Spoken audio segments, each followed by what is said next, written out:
We're here in the Old City of Jerusalem, near the Western Wall, the Dome of the Rock, and the Church of the Holy Sepulchre. Many religious people think that religion is one thing and ecology is another thing, and never do the two meet.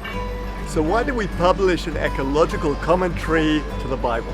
A great man once said about 2,000 years ago, not far from here, that the whole Bible could be summed up in just one phrase. Don't do to your neighbor what you wouldn't like her to do to you, or in the positive, do to your neighbor what you'd like him to do to you. What does that mean?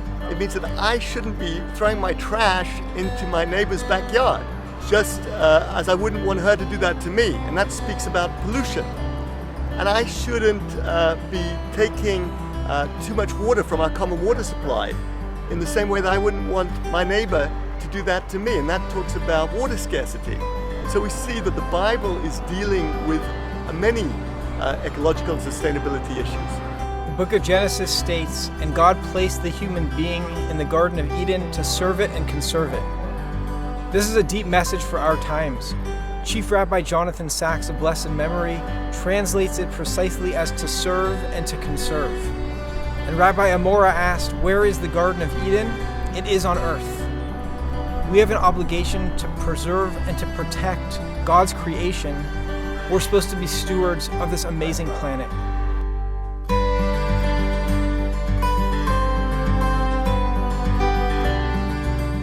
In the Eco Bible, we bring together hundreds of ideas from rabbis going back over the millennia and contemporary scientists. And I'm proud to share with you that we just published Eco Bible on the world's biggest market in history, Amazon. I'm also glad to share that Eco Bible has become a #1 bestseller in several Amazon Kindle categories. We published Volume 1 on Genesis and Exodus, and we're going to be publishing Volume 2 on Leviticus, Numbers, and Deuteronomy.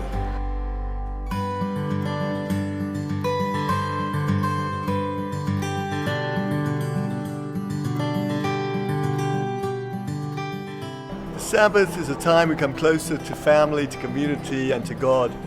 And much like in COVID times when we're restricted from being able to do our work and to change things in the environment, so too once a week throughout our lives we can experience that feeling of calm in order to demonstrate a more sustainable way of life, which perhaps is a taste of paradise.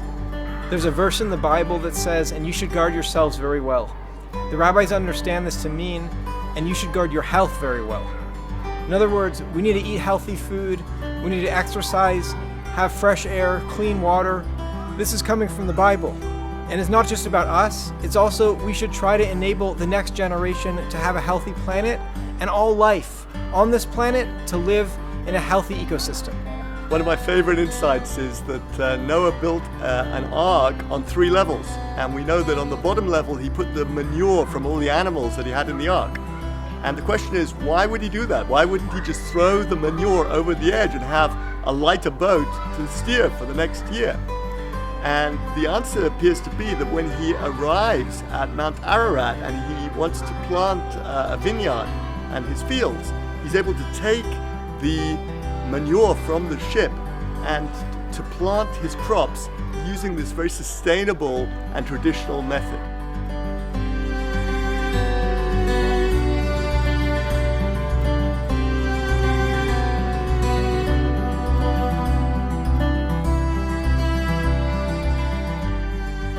The ecological crisis is not a crisis of the birds and the bees or the trees and the toads. It's a crisis of how we live as spiritual beings in a physical reality.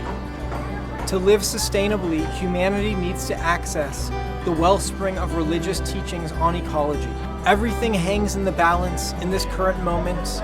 The rainforests are shrinking, the deserts are expanding, the ice caps are melting, the planet is heating. So with praise to God, we are publishing Eco Bible from Jerusalem.